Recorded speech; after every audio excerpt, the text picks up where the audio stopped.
বাংলা গল্পের শ্রোতা বন্ধুদের জন্য আমি কমলিকা আমার চ্যানেল গল্পের রং মশালে নিয়ে এসেছি নানা আবেগের আলোয় সাজানো মন ভালো করার কিছুটা সময়। আজকের গল্প শরৎচন্দ্র চট্টোপাধ্যায়ের লেখা মামলার ফল। বাংলা সাহিত্যের ইতিহাসে অপ্রতিদ্বন্দ্বী জনপ্রিয়তার জন্য তিনি অপরাজেয় কথাশিল্পী হিসেবে খ্যাত। সমাজের সেই সব অতি সাধারণ মানুষজন যাদের কথা এতদিন সেভাবে কেউ ভাবেনি, তারাই এক একটি পরিপূর্ণ চরিত্র হয়ে উঠেছে তার লেখাতে। তাহলে শুরু করা যাক আজকের গল্প মামলার ফল। বুড়া বৃন্দাবন সামন্তর মৃত্যুর পরে তাহার দুই ছেলে শিবু ও শম্ভু সামন্ত প্রত্যহ ঝগড়া লড়াই করিয়া মাস ছয়েক এক আন্নে এক বাটিতে কাটাইল। তাহার পরে একদিন পৃথক হইয়া গেল। গ্রামের জমিদার চৌধুরী মশাই নিজে আসিয়া তাহাদের চাষবাস, জমি জমা, পুকুর, বাগান সমস্ত ভাগ করিয়া দিলেন। ছোট ভাই সুমুখের পুকুরের ধারের খান্দুই মাটির ঘর তুলিয়া ছোট বউ এবং ছেলেপুলে লইয়া বাস্তু ছাড়িয়া উঠিয়া গেল। সমস্তই ভাগ হইয়াছিল, শুধু একটা ছোট বাঁশ ঝাড় ভাগ হইতে পাইল না। কারণ শিবু আপত্তি করিয়া কহিল, চৌধুরী মশাই, বাঁশ ঝাড়টা আমার নিতান্তই চাই। ঘর দোর সব পুরনো হয়েছে, চালের বাতা বাকারি বদলাতে, খোঁটা খুঁটি দিতে বাঁশ আমার নিত্য প্রয়োজন। গায়ে কার কাছে চাইতে যাব বলুন? শম্ভু প্রতিবাদের জন্য উঠিয়া বড় ভাইয়ের মুখের ওপর হাত নাড়িয়া বলিল, আহা, ওর ঘরে খোঁটাখুটিতেই বাঁশ চাই, আর আমার ঘরে কলা গাছ চিরে দিলেই হবে না? সে হবে না, সে হবে না। চৌধুরী মশাই, বাঁশ ঝাড়টা আমার না থাকলেই চলবে না, তা বলে দিচ্ছি। মীমাংসা ওই পর্যন্তই হইয়া রহিল। সুতরাং এই সম্পত্তিটা রহিল দুই শরিকের। তাহার ফল হইল এই যে শম্ভু একটা কঞ্চিতে হাত দিতে আসিলেও শিবু দা লইয়া তাড়িয়া আসে, এবং শিবুর স্ত্রী বাঁশঝাড়ের তলা দিয়া হাঁটিলেও শম্ভু লাঠি হইয়া মারতে দৌড়ায়। সেদিন সকালে এই বাঁশঝাড় উপলক্ষ করিয়াই উভয় পরিবারের তুমুল দাঙ্গা হইয়া গেল। ষষ্ঠী পূজা কিংবা এমন কি একটা দৈব কার্যে বড় বউ গঙ্গাবনের কিছু বাঁশ পাতার আবশ্যক ছিল। পল্লীগ্রামে এই বস্তুটি দুর্লভ নয়, অনায়াসে অন্যত্র সংগ্রহ হইতে পারিত, কিন্তু নিজের থাকিতে পরের কাছে হাত পাতিতে তাহার শরম বোধ হইল। বিশেষত তাহার মনে ভরসা ছিল দেবর এতক্ষণে নিশ্চয়ই মাঠে গিয়েছে, ছোট বউ একা আর করিবে কি। কিন্তু কি কারণে শম্ভুর সেদিন মাঠে বাহির হইতে বিলম্ব হইয়াছিল? সে সবে মাত্র পান্তা ভাত শেষ করিয়া হাত ধুইবার উদ্যোগ করিতেছিল।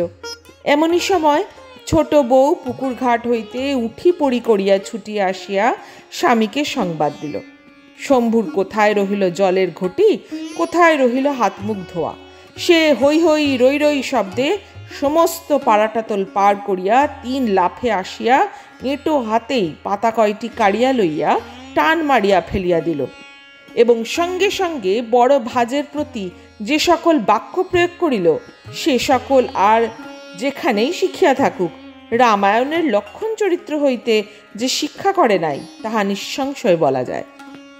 এদিকে বড় বউ কাঁদিতে কাঁদিতে বাড়ি গিয়া মাঠে স্বামীর নিকট খবর পাঠাইয়া দিল। শিবু লাঙল ফেলিয়া কাস্তে হাতে করিয়া ছুটিয়া আসিল, এবং বাঁশ ঝাড়ের অদূরে দাঁড়াইয়া অনুপস্থিত কনিষ্ঠের উদ্দেশ্যে অস্ত্র ঘুরাইয়া চিৎকার করিয়া এমন কাণ্ড বাঁধাইল যে ভিড় জমিয়া গেল। তাহাতেও যখন ক্ষোভ মিটিল না, তখন সে জমিদার বাড়িতে নালিশ করিতে গেল, এবং এই বলিয়া শাসাইয়া গেল যে চৌধুরী মশাই এর বিচার করেন ভালোই, না হইলে সে সদরে গিয়া 1 নম্বর রুজু করিবে, তবে তাহার নাম শিবু সামন্ত। ওদিকে শম্ভু বাঁশপাতা কাড়ার কর্তব্যটা শেষ করিয়াই মনের সুখে হাল গরু লইয়া মাঠে চলিয়া গিয়াছিল। স্ত্রীর নিষেধ শুনে নাই। বাড়িতে ছোট বউ একা। ইতিমধ্যে ভাসুর আসিয়া চিৎকারে পাড়া জড়ো করিয়া বীর দর্পে একতরফা জয়ী হইয়া চলিয়া গেলেন। ভাদ্রবধূ হইয়া সে সমস্ত কানে শুনিয়াও একটা কথারও জবাব দিতে পারিল না। ইহাতে তাহার মনস্তাপ ও স্বামীর বিরুদ্ধে অভিমানের অবধি রহিল না। সে রান্নাঘরের দিকেও গেল না, বিরস মুখে দাওয়ার উপরে পা ছড়াইয়া বসিয়া রহিল। ইতিমধ্যে ভাসুর আসিয়া চিৎকারে পাড়া জড়ো করিয়া বীর দর্পে একতরফা জয়ী হইয়া চলিয়া গেলেন। ভাদ্রবধূ হইয়া সে সমস্ত কানে শুনিয়াও একটা কথারও জবাব দিতে পারিল না। ইহাতে তাহার মনস্তাপ ও স্বামীর বিরুদ্ধে অভিমানের অবধি রহিল না। সে রান্নাঘরের দিকেও গেল না, বিরস মুখে দাওয়ার উপর পা ছড়াইয়া বসিয়া রহিল। শিবুর বাড়িতেও সেই দশা। বড় বউ প্রতিজ্ঞা করিয়া স্বামীর পথ চাহিয়া বসিয়া আছে। হয় সে ইহার একটা ভিত করুক, নয় সে জলটুকু পর্যন্ত মুখে না দিয়া বাপের বাড়ি চলিয়া যাইবে। দুটা বাঁশ পাতার জন্য দেওয়ারের হাতে এত লাঞ্ছনা। বেলা 1:30 প্রহর হইয়া গেল, তখনও শিবুর দেখা নাই। বড় বউ ছটফট করিতে লাগিল। কি জানি চৌধুরী মশাইয়ের বাটি হইতেই বা তিনি নম্বর রুজু করিতে সোজা সদরে চলিয়া গেলেন। এমন সময় বাহিরের দরজায় ঝনাত করিয়া সজোরে ধাক্কা দিয়া শম্ভুর বড় ছেলে গয়ারাম প্রবেশ করিল। বয়স তাহার 16-17 কিংবা এমনি একটা কিছু, কিন্তু এই বয়সেই ক্রোধ এবং ভাষাটা তাহার বাপকেও ডিঙাইয়া গিয়াছিল। সে গ্রামের মাইনর স্কুলে পড়ে। আজকাল মর্নিং স্কুল, বেলা 10:30টায় স্কুলের ছুটি হইয়াছে।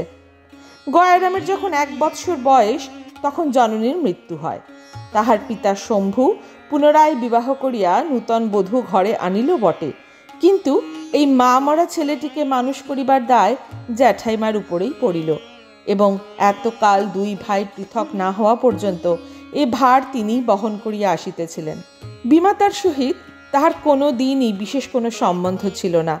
এমনকি তাহার নূতন বাড়িতে উঠিয়া যাওয়ার পরেও গয়ারাম যেখানে যেদিন সুবিধা পাইত আহার করিয়া লইত। আজ সে স্কুলের ছুটির পর বাড়ি ঢুকিয়া বিমাতার মুখ এবং আহারের বন্দোবস্ত দেখিয়া প্রজ্বলিত হুতাশনবৎ এ বাড়িতে আসিতেছিল। জ্যাঠাইমার মুখ দেখিয়া তাহার সেই আগুনে জল পড়িল না, কেরোসিন পড়িল। সে কিছুমাত্র ভূমিকা না করিয়াই কহিল, ভাত দে জ্যাঠাইমা। জ্যাঠাইমা কথা কহিলেন না, যেমন বসিয়াছিলেন তেমনি বসিয়া রহিলেন। ক্রুদ্ধ গয়ারাম মাটিতে একটি পাট ঠুকিয়া বলিল, ভাত দিবি না দিবি নে তা বল। গঙ্গামণি সক্রোধে মুখ তুলিয়া তর্জন করিয়া কহিলেন, তোর জন্য ভাত রেঁধে বসে আছি, তাই দেব বলি তোর সৎ মা বাগি ভাত দিতে পারলে না যে এখানে এসেছি হাঙ্গামা করতে? গঙ্গারাম চেঁচাইয়া বলিল, সে আবাগির কথা জানি নে, তুই দিবি কি না বল। না দিবি তো চললুম আমি তোর সব হাঁড়ি কুড়ি ভেঙে দিতে। বলিয়া সে গোলার নিচে চেলা কাঠের গাদা হইতে একটা কাঠ তুলিয়া সবেগে রন্ধনশালার অভিমুখে চলিল। জ্যাঠাইমা সভয় চিৎকার করিয়া উঠলেন, গয়া হারামজাদা দস্যি, বাড়াবাড়ি করিস নে বলছি। 2 দিন হয়নি আমি নতুন হাঁড়ি কুড়ি কেড়েছি। একটা কিছু ভাঙলে তোর জ্যাঠাকে দিয়ে তোর একখানা পা যদি না ভাঙাই তো তখন বলিস। হ্যাঁ। গয়ারাম রান্নাঘরের শিকলটায় গিয়া হাত দিয়াছিল। হঠাৎ একটা নূতন কথা মনে পড়ায় সে অপেক্ষাকৃত শান্তভাবে ফিরিয়া আসিয়া বলিল, আচ্ছা ভাত না দিস না দিবি আমি চাই নে। নদীর ধারে বটতলায় বামুনদের মেয়েরা সব ধামা ধামা চিড়ে মুরকি নিয়ে পুজো করছে, যে চাইছে দিচ্ছে, দেখে এলুম, আমি চললুম তেনাদের কাছে। গঙ্গামণির তৎক্ষণাৎ মনে পড়িল আজ অরণ্য ষষ্ঠী, এবং এক মুহূর্তেই তাহার মেজাজ কড়ি হইতে কোমলে নামিয়া আসিল। তথাপি মুখের জোর রাখিয়া কহিলেন, তাই যা না, কেমন খেতে পাস দেখি। দেখিস তখন বলিয়া গয়া একখানা ছেঁড়া গামছা টানিয়া লইয়া সেটা কোমরে জড়াইয়া প্রস্থানের উদ্যোগ করিতেই গঙ্গামণি উত্তেজিত হইয়া বলিলেন, আজ ষষ্ঠীর দিনে পরের ঘরে চেয়ে খেলে তোর কি দুর্গতি করিস তা দেখি শতভাগা। গয়া জবাব দিল না। রান্নাঘরে ঢুকিয়া 1 খামচা তেল লইয়া মাথায় ঘষিতে ঘষিতে বাহির হইয়া যায় দেখিয়া জ্যাঠাইমা উঠোনে নামিয়া আসিয়া ভয় দেখাইয়া কহিলেন, দস্যি কোথাকার, ঠাকুর দেবতার সঙ্গে গোয়ার তুমি? ডুব দিয়ে ফিরে না এলে ভালো হবে না বলে দিচ্ছি, আজ আমি রেগে রয়েছি। কিন্তু গয়ারাম ভয় পাইবার ছেলে নয়। সে শুধু দাঁত বাহির করিয়া জ্যাঠাইমাকে বৃদ্ধাঙ্গুষ্ঠতে প্রদর্শন করিয়া ছুটিয়া চলিয়া গেল। গঙ্গামণি তাহার পিছনে পিছনে রাস্তা পর্যন্ত আসিয়া চেঁচাইতে লাগিলেন, আরে আজ ষষ্ঠীর দিনে কার ছেলে ভাত খায় যে তুই ভাত খেতে চাস? পাটালি গুড়ের সন্দেশ দিয়ে, চাঁপা কলা দিয়ে, দুধ দই দিয়ে ফলার করা চলে না যে তুই যাবি পরের ঘরে চেয়ে খেতে? কৈবর্তের ঘরে তুমি এমনি নবাব জন্মেছ? গয়া কিছু দূরে ফিরিয়া দাঁড়াইয়া বলিল, তবে তুই দিলি নে কেন পোড়ার মুখী? কেন বললি নেই? গঙ্গামণি গালে হাত দিয়া অবাক হইয়া বলিলেন, শোনো কথা ছেলে, কখন আবার বললুম তোকে? কিছু নেই। কোথায় চান কোথায় কি, দস্যির মতো ঘরে ঢুকেই বলে, দে ভাত দে। আজ কি ভাত খেতে আছে যে দেব? আমি বলি, সবই তো আছে, দুধটা দিয়ে এলেই। গয়া কহিল, ফলার তোর প্রচুর, রোজ রোজ আবাগিরা ঝগড়া করে রান্নাঘরে শেকল টেনে দিয়ে পা ছড়িয়ে বসে থাকবে, আর রোজ আমি ৩ বেলায় ভাতে ভাত খাবো? যা, আমি তোদের কারুর কাছে খেতে চাইলে। বলিয়া সে হনহন করিয়া চলিয়া যায় দেখিয়া গঙ্গামণি সেইখানে দাঁড়াইয়া কাঁদো কাঁদো গলায় চেঁচাইতে লাগিলেন, আরে আজ ষষ্ঠীর দিনে কারো কাছে চেয়ে খেয়ে অমঙ্গল করিস নে গয়া, লক্ষ্মী বাপ আমার, না হয় 4টে পয়সা দেব রে, শোন। গঙ্গারাম ভ্রুক্ষেপ করিল না, দ্রুত বেগে প্রস্থান করিল। বলিতে বলিতে গেল, চাইনি আমি ফলার, চাইনি আমি পয়সা, তোর ফলারে আমি, ইত্যাদি ইত্যাদি। সে দৃষ্টির অন্তরালে চলিয়া গেলে গঙ্গামণি বাড়ি ফিরিয়া রাগে দুঃখে অভিমানে নির্জীবের মতো দাওয়ার উপরে বসিয়া পড়িলেন এবং গয়ার কুব্যবহারে মর্মাহত হইয়া তাহার বিমাতার মাথা খাইতে লাগিলেন। কিন্তু নদীর পথে চলিতে চলিতে গয়ার জ্যাঠাইমার কথাগুলো কানে বাজিতে লাগিল। একে উত্তম আহারের প্রতি স্বভাবতই তাহার একটু অধিক লোভ ছিল। পাটালি গুড়ের সন্দেশ, দধি, দুগ্ধ, চাঁপা কলা, তাহার উপর 4 পয়সা দক্ষিণা, মনটা তাহার দ্রুত নরম হইয়া আসিতে লাগিল। স্নান সারিয়া গয়ারাম প্রচণ্ড ক্ষুধা লইয়া ফিরিয়া আসিল। উঠানে দাঁড়াইয়া ডাক দিল, ফলারের সব শিগগির নিয়ে আয় জ্যাঠাইমা, আমার বড্ড খিদে পেয়েছে, কিন্তু পাটালি সন্দেশ কম দিবি তো আজ তোকেই খেয়ে ফেলবো। গঙ্গামণি সেই মাত্র গরুর কাজ করিতে গোয়ালে ঢুকিয়াছিলেন। গয়ার ডাক শুনিয়া মনে মনে প্রমাদ গণিলেন। ঘরে দুধ, দই, চিরা, গুড় ছিল বটে, কিন্তু চাপা কলাও ছিল না, পাটালি গুড়ের সন্দেশও ছিল না। তখন গয়াকে আটকাইবার জন্য যা মুখে আসিয়াছিল তাই বলিয়া লোভ দেখাইছিলেন। তিনি সেইখান হইতে সাড়া দিয়া কহিলেন, তুই ততক্ষণে ভিজে কাপড় ছাড় বাবা, আমি পুকুর থেকে হাত মুখ ধুয়ে আসছি। শিগগির আয় বলিয়া হুকুম চালাইয়া গয়া কাপড় ছাড়িয়া নিজেই একটা আসন পাতিয়া ঘটিতে জল গড়াইয়া প্রস্তুত হইয়া বসিল। গঙ্গামণি তাড়াতাড়ি হাত ধুইয়া আসিয়া তাহার প্রসন্ন মেজাজ দেখিয়া খুশি হইয়া বলিলেন, এই তো আমার লক্ষ্মী ছেলে, কথায় কথায় কি রাগ করতে আছে বাবা? বলিয়া তিনি ভাড়ার হইতে আহারের সমস্ত আয়োজন আনিয়া সম্মুখে উপস্থিত করিলেন। গয়ারাম চক্ষের পলকে উপকরণগুলি দেখিয়া তীক্ষ্ণ কণ্ঠে জিজ্ঞাসা করিল, চাঁপাকলা কই? গঙ্গামণি ইতস্তত করিয়া কহিলেন, ঢাকা দিতে মনে নেই বাবা, সব কটা ইঁদুরে খেয়ে গেছে, একটা বেড়াল না পুষলে আর নয় দেখছি। গয়া হাসিয়া বলিল, কলা কখন ইঁদুরে খায়? তোর ছিল না তাই কেন বল না? গঙ্গামণি অবাক হইয়া কহিলেন, সে কি কথা রে, কলা ইঁদুরে খায় না? গয়া চিরা দই মাখিতে মাখিতে বলিল, আচ্ছা খায় খায়, কলা আমার দরকার নেই, পাটালি গুড়ের সন্দেশ নিয়ে আয়, কম আনিসনি যেন। জ্যাঠাইমা পুনরায় ভাঁড়ারে ঢুকিয়া মিছামিছি কিছুক্ষণ হাঁড়ি কুড়ি নাড়িয়া সভয় বলিয়া উঠিলেন, যা, এও ইঁদুরে খেয়ে গেছে বাবা, এক ফোঁটা নেই, কখন মন ভুলান্তে হাঁড়ির মুখ খুলে রেখেছি। তাহার কথা শেষ না হইতেই গয়া চোখ পাকাইয়া চেঁচাইয়া উঠিল, পাটালি গুড় কখন ইঁদুরে খায় রাক্ষসী? আমার সঙ্গে চালাকি? তোর যদি কিছু নেই তবে কেন আমাকে ডাকলি? জ্যাঠাইমা বাহিরে আসিয়া বলিলেন, সত্যি বলছি গয়া। গয়া লাফাইয়া উঠিয়া কহিল, তবু বলছো সত্যি? যা, আমি তোর কাছে কিচ্ছু খেতে চাইনি। বলিয়া সে পা দিয়া টান মারিয়া সমস্ত আয়োজন উঠানে ছড়াইয়া ফেলিয়া দিয়া বলিল, আচ্ছা আমি দেখাচ্ছি মজা। বলিয়া সেই চেলা কাঠটা হাতে তুলিয়া ভাঁড়ারের দিকে ছুটিল। গঙ্গামণি হাঁ হাঁ করিয়া ছুটিয়া গিয়া পড়িলেন, কিন্তু চক্ষের নিমেষে ক্রুদ্ধ গয়ারাম হাঁড়ি কুড়ি ভাঙিয়া জিনিসপত্র ছড়াইয়া একাকার করিয়া দিল। বাধা দিতে গিয়া তিনি হাতের উপর সামান্য একটু আঘাত পাইলেন। ঠিক এমনি সময় শিবু জমিদার বাটি হইতে ফিরিয়া আসিল। হাঙ্গামা শুনিয়া চিৎকার শব্দের কারণ জিজ্ঞাসা করিতেই গঙ্গামণি স্বামীর সাড়া পাইয়া কাঁদিয়া উঠিলেন এবং গয়ারাম হাতের কাঠটা ফেলিয়া দিয়া ঊর্ধ্বশ্বাসে দৌড় মারিল। শিবু ক্রুদ্ধস্বরে প্রশ্ন করিল, ব্যাপার কি? গঙ্গামণি কাঁদিয়া কহিল, গয়া আমার সর্বস্ব ভেঙে দিয়ে হাতে আমার এক ঘা বসিয়ে দিয়ে পালিয়েছে, এই দেখো ফুলে উঠেছে বলিয়া সে স্বামীকে হাতটা দেখাইল। শিবুর পশ্চাতে তার ছোট সম্বন্ধী ছিল, হুঁশিয়ার এবং লেখাপড়া জানে বলিয়া জমিদার বাটিতে যাইবার সময় শিবু তাহাকে ও পাড়া হইতে ডাকিয়া লইয়া গিয়াছিল। সে কহিল, সামন্ত মশাই, এ সমস্ত ওই ছোট সামন্তর কারসাজি, ছেলেকে দিয়ে সেই এ কাজ করিয়েছে। কি বল দিদি, এই নয়? গঙ্গামণির তখন অন্তর জ্বলিতেছিল। সে তৎক্ষণাৎ ঘাড় নাড়িয়া কহিল, ঠিক ভাই, ওই মুখ পোড়াই ছোড়াকে শিখিয়ে দিয়ে আমাকে মার খাইয়েছে। এর কি করবে তোমরা করো, নইলে আমি গলায় দড়ি দিয়ে মরব। এত বেলা পর্যন্ত একে শিবুর নাওয়া খাওয়া নাই, জমিদারের কাছেও সুবিচার হয় নাই, তাহাতে বাড়ি পা দিতে না দিতে এই কাণ্ড। তাহার আর হিতাহিত জ্ঞান রহিল না। সে প্রচণ্ড একটা শপথ করিয়া বলিয়া উঠিল, এই আমি চললুম থানার দারোগার কাছে, এর ভিত না করতে পারি তো আমি বিন্দু সামন্তর ছেলে নই। তাহার শালা লেখাপড়া জানা লোক, বিশেষত তাহার গয়ার উপর আগে হইতেই আক্রোশ ছিল। সে কহিল, আইন মতে এর নাম অনধিকার প্রবেশ, লাঠি নিয়ে বাড়ি চড়াও হওয়া, জিনিসপত্র ভাঙা, মেয়ে মানুষের গায়ে হাত তোলা, এর শাস্তি 6 মাস জেল। সামন্ত মশাই, তুমি কোমর বেঁধে দাঁড়াও দেখি, আমি কেমন না বেটাকে একসঙ্গে জেলে পুরতে পারি।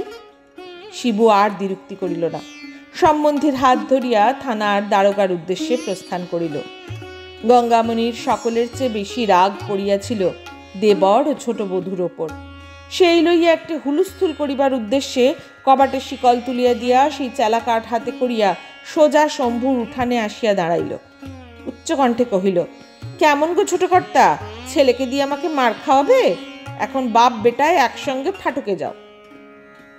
শম্ভু সেই মাত্র তাহার এ পক্ষের ছেলেটাকে লইয়া ফলার শেষ করিয়া দাঁড়াইয়াছে।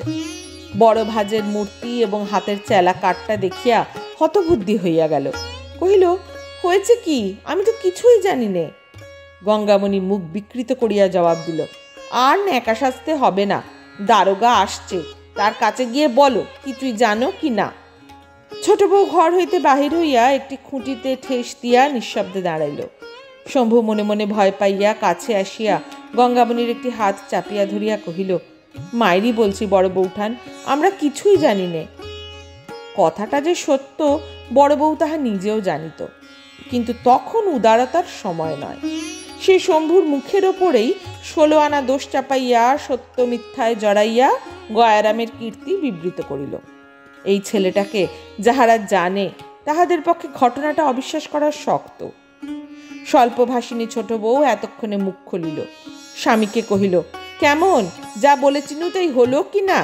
কতদিন বলি, ওগো দস্যি চোরাটাকে আর ঘরে ঢুকতে দিওনি, তোমার ছোট ছেলেটাকে হক না হক মেরে মেরে কোন দিন খুন করে ফেলবে, তা গেরাজ্জি হয় না। এখন কথা খাটলো তো? শম্ভু অনুনয় করিয়া গঙ্গামণিকে কহিল, আমার দিব্যি বড় বউঠান, দাদা সত্যি নাকি থানায় গেছে? তাহার করুণ কণ্ঠস্বরে কতকটা নরম হইয়া বড় বউ জোর দিয়া কহিল, তোমার দিব্যি ঠাকুরপো গেছে, সঙ্গে আমাদের পাঁচুও গেছে।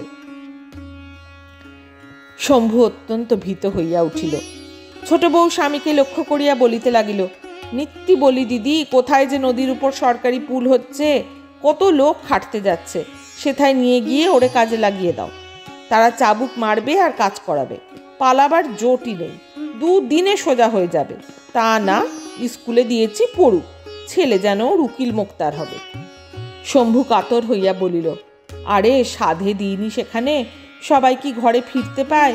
আর্ধেক লোক মাটি চাপা হয়ে কোথায় তলিয়ে যায় তার তল্লাশি মেলে না। ছোট বউ বলিল, তবে বাপ বেটাতে মিলে ফাটকে খাটকে যাও। বড় বউ চুপ করিয়া রহিল। শম্ভু তাহার হাতটা ধরিয়া বলিল, আমি কালই ছোঁড়াকে নিয়ে গিয়ে 5 লাখ পুলে কাজে লাগিয়ে দেবো বউঠান, দাদাকে ঠান্ডা করো, আর এমন হবে না। তাহার স্ত্রী কহিল, ঝগড়াঝাঁটি তো শুধু ওই ড্যাকরার জন্যে, তোমাকেও তো কতবার বলেছি দিদি, ওরকে ঘর দরে ঢুকতে দিও না, আশকারা দিও না। আমি বলি নে তাই, নইলে ও মাসে তোমাদের মর্তমান কলার কাঁদিতে রাত্রে কে কেটে দিয়েছিল? সে তো ওই দস্যি, যেমন কুকুর তেমন মুগুর না হলে কি চলে? পুলের কাজে পাঠিয়ে দাও, পাড়া জুড়ুক। শম্ভু মাতৃদিব্য করিল যে কাল যেমন করিয়া হোক ছোড়াকে গ্রাম ছাড়া করিয়া তবে সে জলগ্রহণ করিবে। গঙ্গামণি এ কথাতেও কোনো কথা কহিল না, হাতের কাঠটা ফেলিয়া দিয়া নিঃশব্দে বাড়ি ফিরিয়া গেল। স্বামী ভাই এখনো অভুক্ত। অপরাহ্ন বেলায় সে বিষণ্ণ মুখে রান্নাঘরের দোরে বসিয়া তাহাদেরই খাবার আয়োজন করিতেছিল। গয়ারাম হুকিঝুঁকি মারিয়া নিঃশব্দ পদে প্রবেশ করিল। বাটিতে আর কেহ নাই দেখিয়া সে সাহসে ভর করিয়া একেবারে পিছনে আসিয়া ডাক দিল, জ্যাঠাইমা।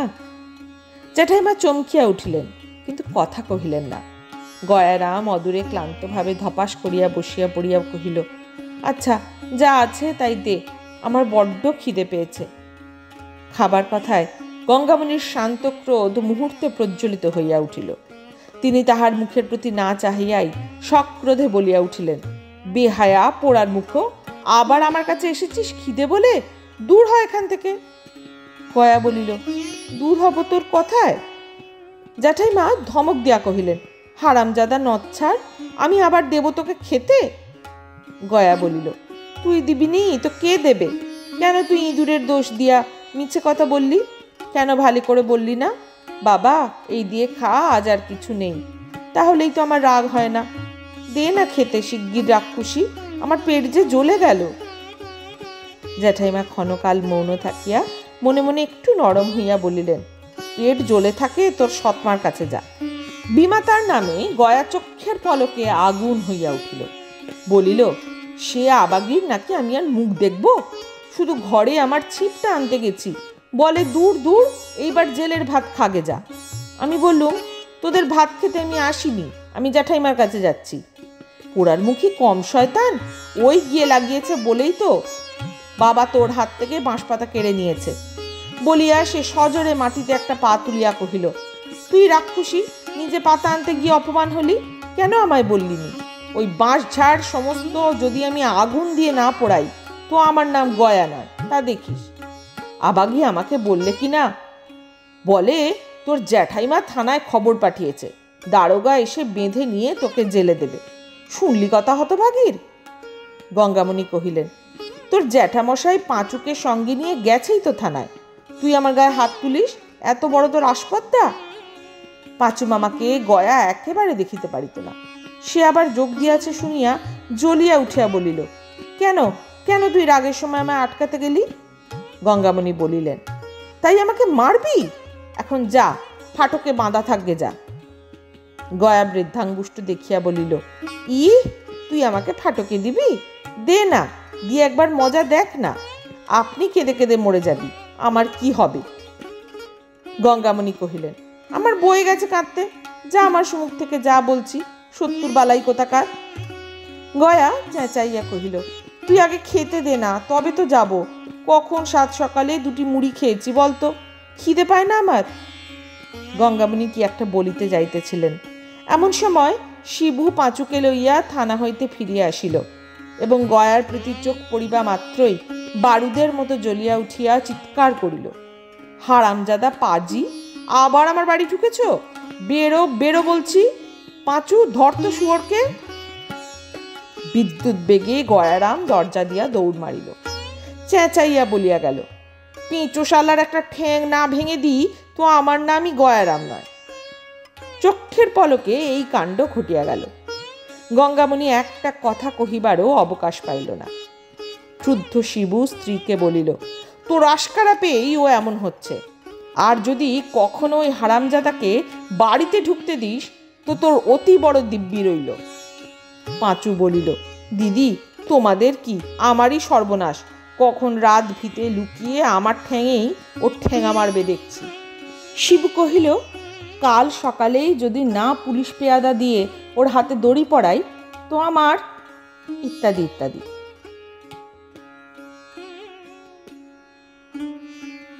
গঙ্গামণি কাঠ হইয়া বসিয়া রহিল, একটা কথাও তাহার মুখ দিয়া বাহির হইল না। ভীতু পাঁচ করি সে রাত্রে আর বাড়ি গেল না, এইখানেই শুইয়া রহিল। পরদিন বেলা 10টার সময় ক্রোশ 2 দূরের পথ হইতে দারোগাবাবু উপযুক্ত দক্ষিণাদি গ্রহণ করিয়া পালকি চড়িয়া কনস্টেবল ও চৌকিদারাদি সমভিবাহারে সরজমিনে তদন্ত করিতে উপস্থিত হইলেন। অনধিকার প্রবেশ, জিনিসপত্র তছরূপ, চালা কাঠের দ্বারা স্ত্রীলোকের অঙ্গে প্রহার ইত্যাদি বড় বড় ধারার অভিযোগ সমস্ত গ্রামময় একটা হুলুস্থুলু পড়িয়া গেল। প্রধান আসামি গয়ারাম। তাহাকে কৌশলে ধরিয়া আনিয়া হাজির করিতেই সে কনস্টেবল, চৌকিদার প্রভৃতি দেখিয়া ভয় কাঁদিয়া ফেলিল। বলিল, আমাকে কেউ দেখিতে পারে না বলে আমাকে ফাটকে দিতে চায়। দারোগা বুড়া মানুষ, তিনি আসামির বয়স এবং কান্না দেখিয়া দয়ার্দ্র চিত্তে জিজ্ঞাসা করিলেন, তোমাকে কেউ ভালোবাসে না গয়ারাম? গয়া কহিল, আমাকে শুধু আমার জ্যাঠাইমা ভালোবাসে, আর কেউ না। দারোগা প্রশ্ন করিল, তবে জ্যাঠাইমাকে মেরেছ কেন? গয়া বলিল, না, মারিনি। কবাটের আড়ালে গঙ্গামণি দাঁড়াইয়াছিলেন, সেই দিকে চাহিয়া কহিল, তোকে আমি কখন মেরেছি জ্যাঠাইমা? পাঁচু নিকটে বসিয়াছিল, সে একটু কটাক্ষে চাহিয়া কহিল, দিদি, হুজুর জিজ্ঞেস করছেন, সত্যি কথা বলো, ও কাল দুপুরবেলা বাড়ি চড়াও হয়ে কাঠের বাড়ি তোমাকে মারেনি? ধর্মাবতারের কাছে যেন মিথ্যে কথা বলো না। গঙ্গামণি অস্ফুটে যাহা কহিলেন, পাঁচু তাহাই পরিস্ফুট করিয়া বলিল, হ্যাঁ হুজুর, আমার দিদি বলছেন ও মেরেছে। গয়া অগ্নিমূর্তি হইয়া চেঁচাইয়া বলিল, দেখ পেঁচো, তোর আমি পা না ভাঙিত। রাগে কথাটা তার সম্পূর্ণ হইতে পাইল না, কাঁদিয়া ফেলিল। পাঁচু উত্তেজিত হইয়া বলিয়া উঠিল, দেখলেন হুজুর, দেখলেন? হুজুরের সম্মুখেই বলছে পা ভেঙে দেবে, আড়ালেও খুন করতে পারে, ওকে বাঁধবার হুকুম হোক। দারোগা শুধু একটু হাসিলেন। গয়া চোখ মুছতে মুছতে বলিল, আমার মা নেই তাই, নইলে। এবারেও কথাটা তাহার শেষ হইতে পারিল না। যে মাকে তাহার মনেও নাই, মনে করিবার কখনো প্রয়োজন হয় নাই, আজ বিপদের দিনে অকস্মাৎ তাহাকেই ডাকিয়া সে ঝরঝর করিয়া কাঁদিতে লাগিল। দ্বিতীয় আসামি শম্ভুর বিরুদ্ধে কোনো কথাই প্রমাণ হইল না। দারোগা বাবু আদালতে নালিশ করিবার হুকুম দিয়া রিপোর্ট লিখিয়া লইয়া চলিয়া গেলেন। পাঁচু মামলা চালানো, তাহার যথারীতি তদবিরাদির দায়িত্ব গ্রহণ করিল এবং তাহার ভগিনীর প্রতি গুরুতর অত্যাচারের জন্য গয়ার যে কঠিন শাস্তি হইবে এই কথা চতুর্দিকে বলিয়া বেড়াইতে লাগিল। কিন্তু গয়া সম্পূর্ণ নিরুদ্দেশ। পাড়া প্রতিবেশীরা শিবুর এই আচরণে অত্যন্ত নিন্দা করিতে লাগিল। শিবু তাহাদের সহিত লড়াই করিয়া বেড়াইতে লাগিল, কিন্তু শিবুর স্ত্রী একেবারে চুপচাপ। যেদিন গয়ার দুঃসম্পর্কের এক মাসি খবর শুনিয়া শিবুর বাড়ি বহিয়া তাহার স্ত্রীকে যা ইচ্ছা তাই বলিয়া গালিগালাজ করিয়া গেল, কিন্তু গঙ্গামণি একেবারে নির্বাক হইয়া রহিল। শিবু পাশের বাড়ির লোকের কাছে কথা শুনিয়া রাগ করিয়া স্ত্রীকে কহিল, তুই চুপ করে রইলি, একটা কথাও বললি নে? শিবুর স্ত্রী কহিল, না। শিবু বলিল, আমি বাড়ি থাকিলে মাগিকে ঝাঁটা পেটা করে ছেড়ে দিত।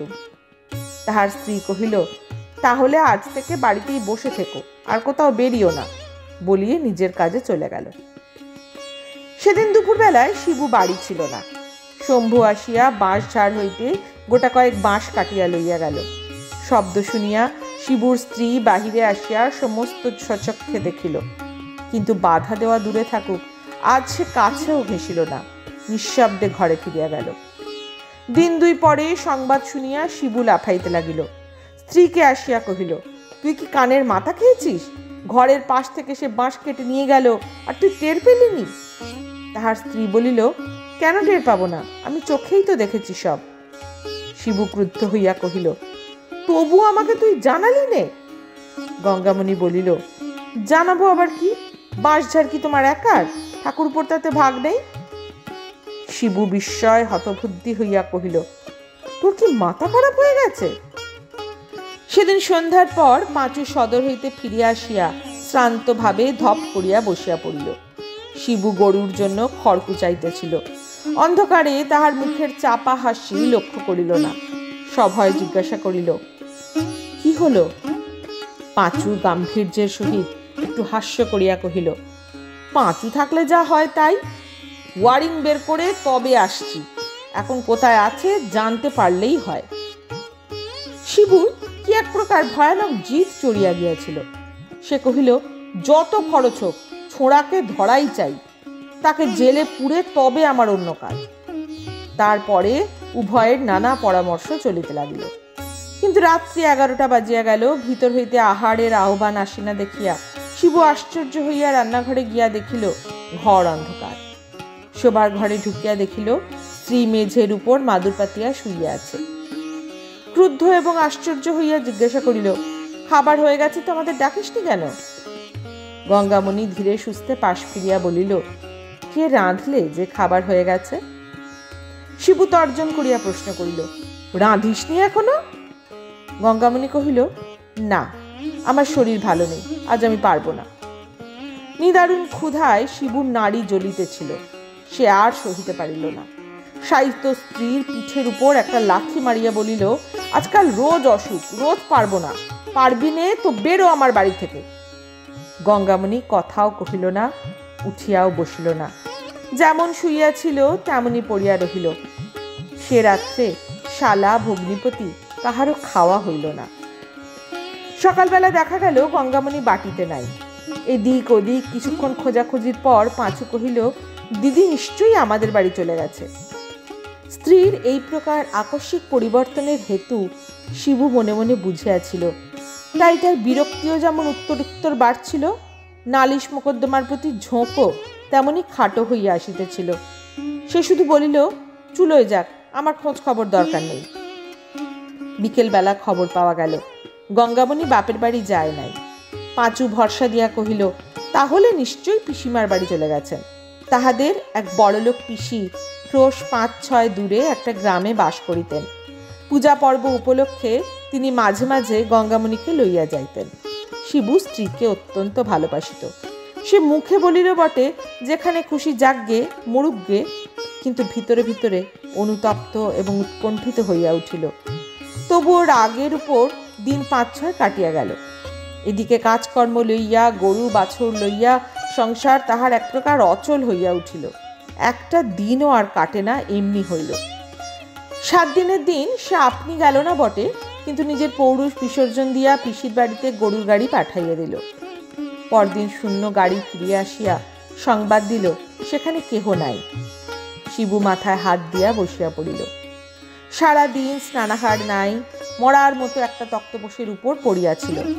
পাঁচু অত্যন্ত উত্তেজিত ভাবে ঘরে ঢুকিয়া কহিল, সামন্ত মশাই, সন্ধান পাওয়া গেছে। শিবু ধর্মর করিয়া উঠিয়া বসিয়া বলিল, কোথায়, কে খবর দিল? অসুখ বিসুখ কিছু হয়নি তো? গাড়ি নিয়ে চল না, এখনই দুজন যাই।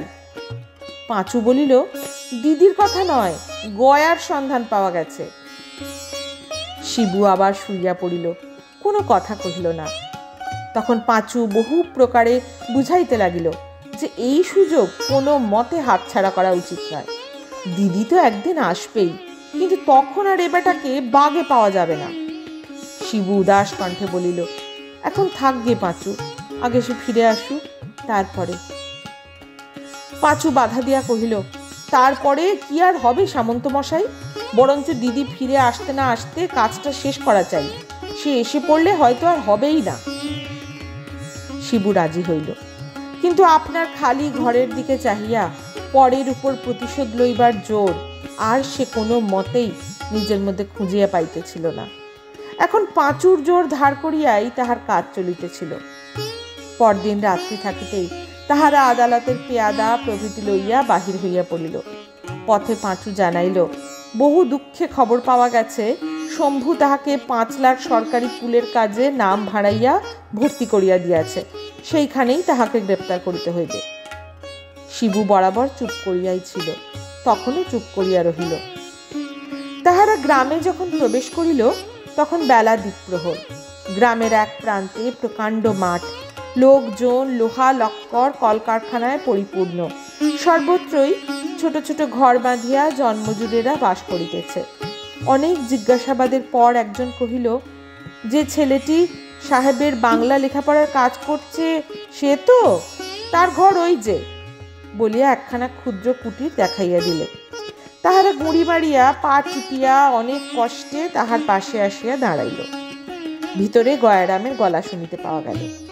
পাঁচু পুলকে উচ্ছ্বসিত হইয়া পেয়াদা এবং শিবুকে লইয়া বীর দর্পে অকস্মাৎ কুটিরের উন্মুক্ত দ্বার রোধ করিয়া দাঁড়াইবা মাত্রই তাহার সমস্ত মুখ বিস্ময়, ক্ষোভে, নিরাশায় কালো হইয়া গেল।